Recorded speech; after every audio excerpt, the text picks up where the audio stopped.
สิไปทางใดน้องเบลใช่ว่าสิไปภูตะยงบ่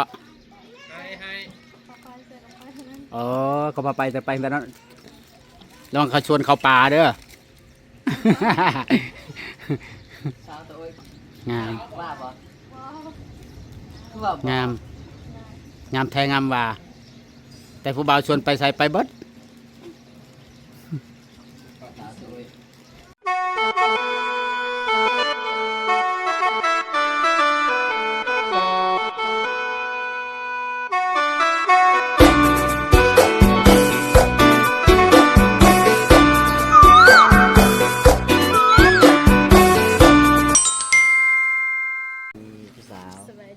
จักบอกคอยเธอบ้าง โอ้ต้องเว้ากับผู้สาวต้องเว้าหวานในจังหน่อยเนาะเว้าแข่งโพดผู้สาวกับบ่อยากฟังเนาะคือว่าเคยไปถ่ายคลิปเราเทื่อนึงนี่ติ เด้ แม่นบ่สาวยังนั่นนี่ สาวตา สาวตาอันอ้ายได้เห็นคลิปเจ้าอ่ะขึ้นเฮือนปุ๊บได้เป็นลูกเคยปั๊บ แม่นบ่ ก็เลยอ้ายตัดสินใจมาแต่ สิมาขึ้นเฮือนบ่ เซโปนอยากเป็นเคยตัวเอ้ยนี่เฮ็ดจังไดนี่ขึ้นปุ๊บนี่ได้เป็นลูกเคยเลยบ่นี่ขึ้นเฮือนปุ๊บนี่ได้เป็นลูกเคยเลยบ่ไปสั่นขึ้นเฮือน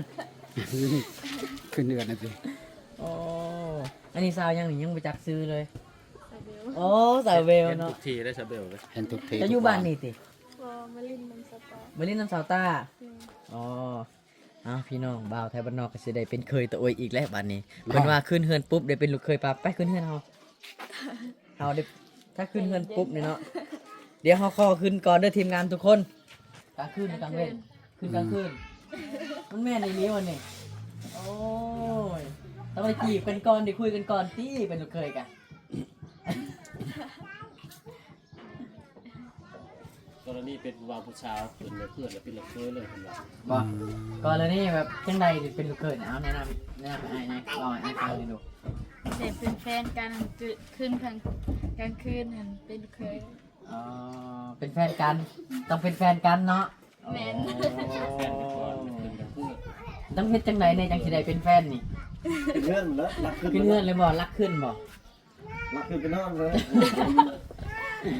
เป็นแฟนก็บอกไม่เท่า ขึ้นแบบบ่บอกพ่อเฒ่าแม่เฒ่าบ่จังสั้นติเอาอย่าตัวอ้ายได้ เบื่อเบื่อเลย อ๋อสิต้มเอาเนาะ น้องซาเบลคือกันบ่ต้องรักขึ้นนี่รักขึ้นแล้วกลางค่ำแล้วขึ้นนี่กันได้นั่นคือกันบ่เป็นลูกเคยกันบ่ประมาณอยู่บ่ประมาณอยู่ ไม่ เนาะ เนาะ สาวตาเนาะ กระถึกใจนี่ว่าเอาเป็นพัวเลย แม่นจับรถแล้วเนาะ ถึกใจบ่ถึกใจได้ไล่ไล่มือว่าบ่ถึกใจ บ่ถึกใจลายเมื่อ ขึ้นกลางคืนประมาณจังโมงล่ะเด็กๆติ 8 กระโมง 8-9 โมงถ้าขึ้นปุ๊บนี่ถ้าคนในถึกใจนี่ก็จับมาเป็นลูกเคยเลย เอาแท้วพี่น้องเลย ถ้าคนมาถือแก้แล้วปิดประตูไว้ ถ้าคนมาถึกใจก็ปิดประตูแล้วเตะลงเตะเฮือนเลยเนาะ อ๋อ บ่ได้อยู่ทางเฮือนน้องเนาะมีแต่น้องเนาะบ่ช่วยขึ้นอยู่ทางเฮือนน้องก็ได้ติ ได้ ถ้าช่วยขึ้นติเชิญช่วย คื ขึ้น นเบิ้ลหาคนนี่เป็นลูกเคยเบิ้ลหา ช่วยบ่เคยบ่กล้าขึ้นนั่นนี่ ครับนี่เนาะ เฮ็ดก็ ใครสิเป็นลูกเคยแท้ หมอถ้าคืนเบิด5คนนี่แล้วก็สาวตาต้องได้เลือกอีกเนาะว่าผู้ใดถึกสเปคอหยังประมาณนี้เนาะ เลือกบ่ได้เด้อบ่ เลือกบ่ได้บ่ เอาหมดบ่ เอาบ่ทา เอาบ่ได้ ลูกสาวเบิ้ลหา เจ้าต้องเลือกสิ เลือกไฟก็เจ็บเนาะ เพราะว่าแต่ละคนนี่มีแต่คนรอเนาะรอคือรอแบบอันงัวจนล่มเนาะ รอสุดคือบาลาเอ็กเนาะรอมันผู้นี่เนาะผู้ทานนี่รอก็สุดหมู่ก็หมู่เนาะ อย่าย่องไอ้ได้เดี๋ยวไอ้จกเงินให้ ไปนี่แหละขึ้นงานไป เงินเป็นซานเป็น ขึ้นที่เนาะ สอบเห็นเหรอ ขึ้นก่อนเนาะ ไปขึ้น ชาวพาขึ้นเทือนพี่น้องนี่ จะได้ขึ้นก่อน เพื่ เป็ อน น น้อง เพื่อน ตา กันย่องเด้อ สาวเบลพี่น้อง เอาได้ ไปก่อนแล้ว ขึ้นก่อน ไปขึ้นก่อนเป็นลูกเคยไป น้องขึ้นมาน้องขึ้นก่อน บ่กล้าขึ้นนี่ ทีมงานพี่น้องเอ้ย ยันลงเฮือนบ่ ไป ได้ เอาไกล ขึ้นก็ไหม อ้าวทีมงานญาติเลยพี่น้องเอ้ยมากันที่ทีมงานเด้อ แทนเนาะ พอดีขึ้นก่อน เคยผู้ที่หนึ่งเด้อนี่ ผู้ที่หนึ่ง สอง ช เด้ อบมาขึ้นแล้วก็ เอา พุทธิจาพุทธิจา ไปผู้ที่สามเอาไกล ไปชาไปบ้านน้องก่อนบ้านน้องขึ้นไปก่อน เ เอาผู้ชุดท้ายได้ ไปไปดิ เป็นไอายหมูผู้ชุดท้ายไปลาเอก ไปมาลาขึ้นก่อน เด็กไป ขึ้นเฮือนปุ๊บได้เป็นลูกเคย ไอ้น้ำลางนะไอ้เป็นไอายหมูเด้ พี่น้องไป ก็ให้น้องคุณก่อนละว่า ขึ้นก่อนเนาะ แม่น ตั้งอีก เดี๋ยวยังซาแล้วปวดเกิบแน่เว้ย อืม สำหรับใคร อันนี้ก็จะขึ้นเฮือนผู้สาวพี่น้องเพราะว่าก็ได้ขึ้นเฮือนเลย เป็นลูกเคย ต้องเป็นลูกเคยแต่เป็นกลางคืนนะกลางเว้นก็บ่เป็น ย่ำกลางคืนพี่น้อง กลางคืนว่ามันกลางเว้นแต่กลางเว้นเนี่ยขึ้นได้พี่น้อง ถ้าย่ำกลางเว้นเนี่ยเป็นคนปกติ นี่แหละบ้านอันนี้พี่น้องเป็นหมู่บ้านตะโอยพี่น้องบ้าน จะคนเลยลูกเคยอยู่ไหนฮะโอ้มีซองแล้ว อืม เอาเป็นผู้ที่ ไปขึ้น สามมันนี่ ไปขึ้นก็ได้เน้องเนาะ ขึ้นไปเลย ไปหาผู้สาวหมู่บ้านสาวบ้านนี่เขาว่าขึ้นเฮือนแล้วเป็นลูกเคยแต่เป็นกลางคืนนะพี่น้องแต่ขึ้นกลางเว้นก็บ่เป็นหยังพี่น้องไปขึ้นไปเบิ่งผู้สาวว่าขึ้นเบิ่งเฮือนผู้สาวพี่น้องว่าเป็นจังไดผู้สาว เราบริเกียรติมันมาดีได้เนาะ โอ้โห อ๋อยังโสดโอ้ยังโสดพี่น้อง โสด ลาเอ็กคิดว่าสองคนน่ะได้ผู้บ่าวเบิ่แล้วเพิ่นว่ายังโสดพี่น้อง ยังโสดเป็นซองเนาะ แม่น อ๋อคือบ่งามจ้ะ โสดแบบสนิทสกิดมาเลยจัง งานอยู่บ่เนาะ ผู้จบผู้งามเลยบ่ งานอยู่เนาะ งามแล้ว มีแต่ข่อยผู้เดียวนะที่ไร กักกันเลยแล้ว มีแต่ผมงานเป็นนนจักเลือกไผใจก็เจ็บพี่น้องเอ้ย ฉันหันเอามันหาเลยบ่ เอ้า นี่แต่ผมงาน ให้อัดประตูเฮ้ย เปิด เท่าไม่เท่า เปิดประหลัด น้องสาวน้องมันน่ะ บ่ ผู้เดียวน้องเบลมาอยู่แท้ วันนี้น้องเบลกลับมาดิมาเยี่ยมมายามน้องสาวสุดิตาคือกันพี่น้องเอ้ย มิดไหล แนมเบิ่งไผใจก็เจ็บพี่น้องเอ้ยจักสิแนมเบิ่งผู้ใดเด้อ พ่อเฒ่าแม่เฒ่าค่อยไปใส่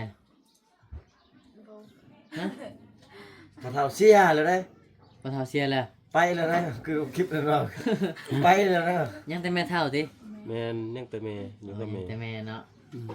โอ้ยใส่เด้ แต่เบิ่งหมดคลิปนั้นไปแล้วนะ เคยยัง ไป มาหา ซะ แม่เฒ่า ต้องเฮ็ดแล้ว ผู้ใดว่าไปแล้วได้ เอ้าคลิปนั้นเด้ เอาเราไปใส่มาเสียใส่หาบ่เห็นบ่เห็น อืม เชียร์แล้วได้เหรอขึ้นรถไทยโอ้แม่นๆจนว่าแล้วนะกินข้าวแล้วบ่พี่น้องยังบ่ได้กินข้าวเช้าอ๋อ กินแล้วข้าวซอย ยังบ่กินข้าวเที่ยง ยังเขาเที่ยง จังนั้นพอดีเฮาหาแนวอยู่แนวกินเนาะ มียังในอยู่บ้านน้องนะหลวงตาเขาขายยังไงปูป้ามีบ่ ปลา มี มี ปลาอีหยัง ปลายังไง ปลานิ่ม ปลาจี โอ้ปลาทู ปลาทู ปลานินบ่มี ปลานิ่มบ่มีบ่ไทย ไก่ได้เสร็จไก่มี ใคร บ่ ซื้อปลานิลอยู่ใช่ปะไก่บ่ ชื่อ ปลานิ่มเขาขายใช้อยู่นี่บ่ บ่มีปานนี้ บ่มีเนาะ ไก่แบบมันแหล ซื้อ ม ไก่มาต้มเลยเนาะ ไก่อยู่บ้านน้อง ปลาซองมีบ่ปลาซอง หมู ฮะปลาทูบ่เคยกินปลาซองปลาทูนี่ วันทู แสดงว่าปลาทูน่ะมีเนาะโอ้พี่น้องเมนูยังเหมือนนี่นะ ยามกลางคืนน่ะน้องนอนอยู่ในนี่บ่นอนอยู่ในห้อง มันน่ะเตียงอะไรวะ ตะกี้คือนอนอยู่เตียง เรียนแล้วให้แม่นอนเนาะ เออบาทูบามาดินได้สิเขาไม่ได้เลย เข้าในห้องเลยโอ้สิได้ลักขึ้นแล้วอันนี้พี่น้องเว้ยลักขึ้นก็คือได้เป็นลูกเคยเลยแม่นบ่ บรรยากล้าปานได้แบบไทยเพราะว่าแม่หนูตานอนย่ามอยู่หน้าห้องเลยเด้ อืม แม่น้องบ่ให้บ่เวลาผู้บ่าวขึ้นมาซะ บ่ให้เขาขึ้น บ่ให้เขาขึ้นเออ แต่ไปลงแถว ข้างนอก เป็นลม เคยบ่ลมผู้บ่าวอยู่ภูตะยงไปลมอยู่บ่เคยบ่ บ่ มันจะลม เคยลงว่าได้เที่ยว เออบ่เคยเดี๋ยวได้สิได้ผัวมานี่ถ้ากันบ่ให้ขึ้นใช่มั้ย ทางบ้าน ฮะทางข้างบ้าน เขาข้างบ้านเพราะว่าแม่เฒ่ามานอนย่ามอยู่หน้าห้องเลยพี่น้องเลย เป็นรปภ ตะกี้น้องตา ความหมายที่เราเว้าอ่ะขึ้นเฮือนปุ๊บได้เป็นลูกเคยนี่ความหมายว่าต้องขึ้นกลางคืนแบบไกลโมงไกลยามจังซี่บ่ นี่ คือแบบ มันฮอดโมงเขานอนแล้วเนาะมัน11 12โมงเนาะ แม่ แล้วผู้บ่าวยังขึ้นมาแล้วก็พ่อแม่เห็นแล้วก็จับเอามาเป็นลูกเคยเลยอ๋อ แบบพิษเหตุไปเอากันเลย มันพิษหีดแบบมันใกล้โมงแล้วเนาะแต่ผู้บ่าวก็ยังขึ้น บางทีผู้บ่าวบ่ถึกใจจะเอาได้บ่จ้ะ ไหลออก ไล่ออก ไล่ออกปลาไม้ซื่อๆเนาะ แล้วเอาบ่ได้แล้วมันบ่พิษบ่ไหลออกค่ะ ก็ต้องเป็นแฟนกันเลยจังคืน เขาขึ้นเฮือนแล้วเด้เขาต้องไปเสียปลาไม้เขาบ่เนาะ ซัมเบานอมนี่ซัมเบานอมนี่เอาได้บ่สิว่าผิดเห็นนี่เอาได้บ่หรือว่าปลาไม้ ต้องเป็น ปลาไม้ นัก ปลา ก่อน ปลา เนาะ ไม้ว่ะ ไปเลย ปลาไหม ปลาไม้เอาด้วยบ่หรือปลาไม้ปลา ปรับใหม่ปะแล้วก็ปรับใหม่แล้วปะ ปลาไม้ เออเขาบ่ได้ อ๋ ปลาไหม อคือจังซี่ ปลา เนาะ ไม้เอาเลย คือความหมายน้องเว้านี่เนาะถ้าสมมุติผู้บ่าวขึ้นนั่นกายโมงกายยามนี่ถือว่าผิดฮีตเนาะของชนเผ่าเนาะถือว่าเขาผู้ใหญ่เขาคิดว่าผู้หญิงกับผู้ชายสองคนน่ะต้องมีหยังกันในเฮือนแล้ว ก็เลยต้องผิดก็เลยว่าผิดฮีตเนาะ แม่น แต่ถ้าคนหน้าตาดีจังหน่อยหรือว่าถึกสเปคของน้องตาบ่กะบ่ได้ปรับไม้เอามาเป็นลูกเคยเลยเนาะแต่ถ้าคนนี้ข่อยบ่ถึกใจข่อยต้องปรับไม้เล่าข่อยบ่มักเล่าข่อยปรับไม้เอาเงินซื่อๆแต่ถ้ากันมักถ้ามักแล้วก็ให้เขาเจ้ามาแต่งเลยเนาะอ๋อนี่คือความหมายตรงที่ว่าขึ้นเฮือนปุ๊บได้เป็นลูกเคยปั๊บ สิปลาไม้เท่าไรเนาะสิว่าปลาไม้สรุปเนาะ เต็ม งัวควายบ่ หมู หมูตัวหนึง ปลาไม้หมูแล้วก็เงินพร้อม มีแต่หมูแล้วก็แล้วเนาะแกเฮ็ด ว่าสิโซเชียลได้หมูตัวนึง4-5 แสนนี่ หมูตัวใหญ่ ตัวใหญ่บ่ประมาณตัวนั้นเด้อล้านนึงกระสันตัวแรกสิมา ล้าน เลย ปลาย2ล้านบ่ได้หมูใหญ่เด้ บ่คันอยากได้หมู่ใหญ่กะมีแต่ว่าแต่งหิดแต่งทองแต่งน้องกับน้องเลยแหละตัวใหญ่ก็ได้เนาะคันว่าปรับไม้ละลากเอาตัวหน่อยก็ได้ติ ปรับใหม่เนาะเฮ็ดซื่อๆเนาะไก่น้อยตัวหนึงก็ได้แล้วว่ะ ผูกเกินกันหน่อยเนาะ จักเฮ็ดจังได๋วันนี้เนาะจังจะให้เพิ่นบ่ให้เพิ่นปรับไม้นะให้เพิ่นจับมาเป็นลูกเคยเนี่ยเฮ็ดจังไดดีนี่ แบบจับแบบบ่ได้ปรับไม้ก็ได้บ่หรือว่าจังไดต้องปรับไม้บ่เนาะ ต้องปรับไม้ หมู เนาะ กับไม้ก็ได้ ต้องเอากัน แล้วแต่ฮิตแล้วแต่เจ้าของเฮือนติแล้วแต่เจ้าสิปรับไม้ติถ้าเจ้าบ่ปรับก็ได้เนาะ ก็คือว่าถ้าถูกใจก็บ่ได้ปรับไม้เอาเลย คันว่ากันแนวใดก็ แน่นอน คือบ่ทันมานี่ได้ปรับไม้แล้วก็บ่ทันมาคือสิได้ปรับไม้ปรับไม้ปะเลยคือบ่ลาเอ็กนี่คือสิบ่ได้ปรับไม้เนาะ ปรับไม้ปะ เพิ่นบ่คอยมาซาเพิ่นบ่ พี่น้อง ฝากให้วางดาวเอกได้ซะก็สิมากินดอง ว้าวแล้วก็เป็นตาหัวเนาะ เบิ่งเฮ็ดนี่เบิ่งไปพังมาพังไปพังมาก็มีแต่หัว บ้านน้องเบลเด้อคือกันว่าบ้านน้องเบลคือกันว่า คือกัน คือกันบ่ น้องสิปรับไม้กันบ่ กับไม้ อ๋อ สิปรับ คือการ เนาะ คือผู้สาวโตแถวนี้นะเขาแต่งงานกันเอาลุงเอาผัวนี่เขาเอาขดองเท่าไหร่ 30 ปลายล้าน 30 ปลาย 30 40 30 ล้าน 40ล้าน แล้วแต่บ้านเฮือนบ่หรือว่าจังหรือว่าหมดทุกคนเลย แล้วแต่บางเรื่อง แล้วแต่บางเฮือนแล้วก็แล้วแต่ผู้บ่าวผู้สาวเขาคุยกันเนาะ อืม อ๋อแล้วก็ฮีดข้องนี่มีหยังแน่ฮีดข้องนี่ หลายเลย ลายบ่มีไก่เนาะไก่ได้ประมาณ10โตวบ่ สาวโต ไก่20โตวงัวจักโตว ลายจั งั ง ว วะ งัวจักโตวงัวนะ สอง งัวซอง ว่า2คันแต่งเมื่อได้แท้ควายบ่คันแต่งเมื่อเฮือนผู้ชายควายเนาะ ควาย ควายตัวหนึงบ่ สองโตแล้วเขาให้ผู้หญิง อืม ตัวน้อยตัวใหญ่เนาะ คือชนเผ่าของตะโอ้ยเนาะเขาจะเน้นเรื่องฮิตของหลายกว่าเนาะ แม่ แม่น น เขาจะเน้นเรื่องอันหมูเป็ดไก่สัตว์เนาะหลายกว่า แต่ว่าเงินเขาดองนี่แม่น10 ล้านก็น่าสิได้เนาะคิดว่าเนาะแต่ว่าฮีตนี่มันต้องได้เนาะฮีตนี่คือบ่ได้เนาะมันขาดบ่ได้ฮีตนี่ต้องเฮ็ดให้มันแล้วต้องให้มันได้ แต่ว่าเงินนี่ถ้าสมมุติแบบบ่พอนะแบบเขาติดหนี้ก่อนปีนี้เดี๋ยวปีหน้าเขาคุดมันแล้วก็จะมาจ่ายก็ได้บ่ ได้ ได้เนาะโอ้ แต่ต้องเฮ็ดต้องให้แล้ว แต่ว่าฮีตนี่ต้องให้ได้ก่อนเนาะโอ้เป็นแนวนั้นทุกคนเนาะ กระดองน่ะพรก็ได้ เนาะ พรยาวก็ได้แต่ หมายความว่า ต้องให้ หมายความว่าคาดองนี่ติดหนี้ได้เนาะซะเนาะ แม่น คาดองนี่คือติดหนี้ได้อ๋อ ที่นี่ได้ปีเดียวมันแล้วได้ ปีเดียวแล้ว เพื่อปี เอาเงิน ก้นมันบางเทื่อราคามันบ่สูงบ่ได้อีกก็ติดต่อไปอีก ติดตลอดบ่จนมันราคา 2,000พุ่นเนาะ จนพ่อจนจุ๊บคารองบ่ได้พี่น้องเว้ย บ่แบบเฮ็ดฉลองนี่คือหลังจากแต่งงานแล้วนี่คือเมียนี่นอกใจผัวบ่ได้บ่ บ่ได้ น้อยหนึงก็บ่ได้เนาะบัดผัวได้สิลิ้นซาวได้บ่ บ่ บ่ได้คือกัน เนี่ยว่าผัวได้ บ่ได้คือกัน โอ้เป็นแนวนั้นเนาะ กระทาพิษเฮ็ดอะมียังกินยังงัวบ่ทุกคน ไก่ เป็ดไก่เนาะ ไก่จักโต ตัวเดียว อ๋อ สิบ่เสียไก่สนัดบ่แบบนี้ แกเฮ็ดแล้วหลังจากแบบนอกใจเมียหั่นต้องแกเฮ็ดก่อนกินไก่ อ๋อ ไก่กับแก่หี สิซื้อประมาณ20โตวมาไว้เป็นยังบ่ และสิบ่เว้านำ คือ อย่าแต่เมียแล้วสิบ่เว้านำเนาะ คือชนเผ่ารู้ตัวเนาะเห็นมาหลายเพราะว่า ถ้าคนใดที่แบบเอาผัวไปแล้ว คือเอาผัวเนาะแต่งงานแล้วต้องไปอยู่เฮือนผัวแม่นบ่เป็นหยังเขาคือบ่เอาผัวมาอยู่เฮือนของตัวเอง พวกบ่อยากอยู่เพื่อนเฮา ส่วนลายนี่คือผัวบ่ยังอยู่บ่ได้มีฮีตคองหยังบ่ พวกบ่อยากอยู่ ถ้าคนใดที่แต่งงานไปแล้วก็ต้องไปอยู่น้ำผัวเนาะถึงแม่นอันเพื่อนตัวเองน่ะบ่มีคนเบิ่งพ่อแม่ก็จำเป็นต้องได้ปะพ่อแม่แล้วก็ไปอยู่กับผัวคันได้แต่งงานไปแล้วนะอ๋อเป็นอันนั้นเนาะพี่น้องคือคนที่เอาผัวไปแล้วหรือว่าแต่งงานไปแล้วก็ต้องตัดจากครอบครัวเนาะแล้วก็ไปอยู่น้ำผัวเนาะถึงมีกินหรือว่าบ่มีกินก็อยู่นํกันนั่นแหละแม่นบ่ แม่น อ๋อ นี่เนาะ ส่วนลายเนาะลายเนาะถือว่าลายที่สุดแหละอยู่ในเขตชนบทเนาะ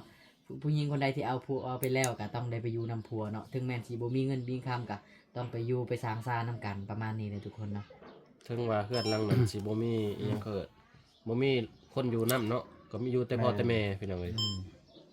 อืม เป็นอันนั้นเนาะมันต่างเนาะ แต่ถ้าเป็นคนลาวกับส่วนลายกับผัวน่ะมาอยู่นำเมียเนาะหรือว่าทางไม่เท่ากับได้ลูกเคยมาอยู่นํประมาณนี้พี่น้อง แต่นี่นะเพิ่นน่ะผู้ใดเอาเมียกะเอาเมียมาอยู่นำสิแหละ ผู้หญิงต้องไปอยู่ทางฝ่ายซ้าย ต้องไปอยู่ภาย ส่วนน้อยแล้วสิเอาลูกเคยมาเลี้ยงพ่อแม่เนาะ ส่วนน้อย ส่วนน้อย อ๋อน้องคือบ่ลองหาผู้บ่าวมาอยู่นำน้องนะ เขาบ่อยากอยู่นำ เขาก็อยากอยู่เนาะอ๋อ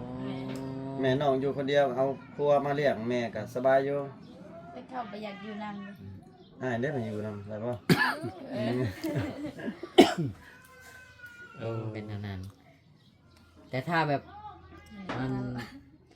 พัวน้องแบบสมมุติว่าน้องเอาพัวเนาะพัวน้องอยากมาอยู่นำก็อยู่ได้เนาะมาอยู่นำเนาะก็ได้เนาะ ต้องคันแต่งกันเองตามผู้ชายนะคันผู้ชายอยากแบบมาอยู่น้ำเมียก็ถือว่าอยู่ได้เนาะ แม่น แต่ว่าต้องได้ตั้ง แต่ เงิน ว่า ตั้งห้างตีเนาะ แต่ว่าถ้าจะมาอยู่ก็ได้อยู่ได้แต่ว่า ส่วนหลายผู้ชายเขาบ่อยากมาอยู่นะแบบ แม่น แต่งแล้วเอาเมียเมื่ออย่างเดียว ก็ยามทุกข์อยู่นำผู้หญิงนะเรื่องผู้หญิง อ๋อ โอ้ ยันทุกข์ยันพ่อแม่ของน้องน่ะใส่เฮ็ดเวียกเฮ็ดนั่นเฮ็ดนี่ก็เลยบ่อยากอยู่นี่คือเหตุผลแม่นบ่อ๋อ เอาขัดไปอยู่เฮือนตัวเองนั่นให้แต่เมียเฮ็ดเวียกบ่ ว่าหูนำเขาแล้ว ส่วนหลายสิประมาณนั้นเนาะ แม่สุดแล้ว เอาเมียเมื่อใส่เวียกกันสิเว้านะประมาณนั้นแหละ อันนี้ เขา เราใส่ ซื้อ เวี กั ย บ ก น้องแล้วเขาจะเฮ็ดเวียกเขา โอ้ส่วนหลายแม่นพี่น้องเอ้ย เดี๋ยวให้ถามแน่อยู่ในเคสนี้น่ะถ้าสมมุติผู้ชายคนใดที่แบบเฮ็ดเวียกซอยเมียตามข้าวตามน้ำสิมีคนมาว่าบ่ว่าคนนั้นน่ะย่านเมียมีบ่มีบ่ อื โอ้ มคันซอยเวียกเมียแล้วแสดงว่าย่านเมียบ่ ถ้าผู้ใดที่เฮ็ดเวียกซอยเมียสมมุติแบกพื้นเนาะตามข้าวหาบน้ำซักผ้าซักหยังให้เมียซอยเมียนี่เพิ่นคนไทยบ้านสิมีคนมาว่าคนนั้นน่ะย่านเมียมีเนาะ อืมพี่น้อง นี่ เอ้ย นี่คือสาเหตุที่ผู้ชายอยู่ในเขตชนบทจะบ่ค่อยเฮ็ดเวียกซอยเมียถ้าผู้ใดเฮ็ดเวียกซอยเมียเขาจะว่าคนนั้นเป็นยานเมียและพวกผู้ชายก็บ่ให้เข้าแกงนํแม่นบ่โอ้ แม่ก็บ่ให้หยัง บ่ให้เข้าแกงแบบโอ้ยเจ้าน่ะยานเมียนะบ่ต้องมาเข้าแกงอิหยัง บ่ให้บ่มีคนคบ บ่มีคนคบ บ่ นะ มี บ่ บ่ ให้ มีหมู่ เนาะเป็นแบบนั้นเนาะอ๋อพวกผู้ชายก็เลยบ่ให้เข้าแกงในคนที่ยานเมียเนาะว่าบ่ เอาคือชุมน้องอ่ะบัดนี้ มักแบบได้เถิดผัวมักให้ซอยเวียกบ่หรือว่ามักบ่ให้ซอยเวียกหรือว่าจังได๋ ให้ซื้อเวียกเนี่ย อ๋อ ต้องได้ช่วยกันเนาะพร้อมกัน แต่ว่าส่วนหน่อยเนาะ คนที่เฮ็ดเวียกซอยแล้วก็จังตามที่อ้ายเว้าเมื่อกี้นี่เนาะ มักส่วนหลายมันมีแต่ทุกข์ความทุกข์มันผู้หญิงทุกข์หลายกว่าเนาะ อืม เฮ็ดเวียกเฮ็ดงานตั้งน้ำดังไฟเนาะเนาะ หนักเนาะ แม่น อย่างเช่นตำข้าวแบกน้ำเป่าไฟ อืม เนาะ เฮ็ดอยู่เฮ็ดกิน หลายอย่าง เอาลูกพี่น้องเอ้ย แต่ผู้ชายนี่จะเอาแต่ลูกเท่านั้นส่วนหลาย ผู้ชายบ่เอาลูก ตามที่เห็นมานะแต่มันแม่นความจริงหรือบ่นี่ก็บ่ฮู้เนาะอืม ถ้าถามเบิ่งในอนาคตเนาะถ้าชุมน้องได้ผัวไปนี่เฮ็ดให้คู่เองเนาะเห็นเอง แต่น้องก็ภูมิใจเนาะเพราะว่าเฮาเลือกมาแล้วคนนี้เฮาถูกใจเนาะสเปคของเฮาถึงแม่นเฮ็ดเวียกหนักก็ซ้ำเนาะยามมื้อแลงได้เห็นหน้ากันก็พอแล้วเนาะอ๋อ แกเหนื่อย แกเมื่อยโอ้แกเมื่อย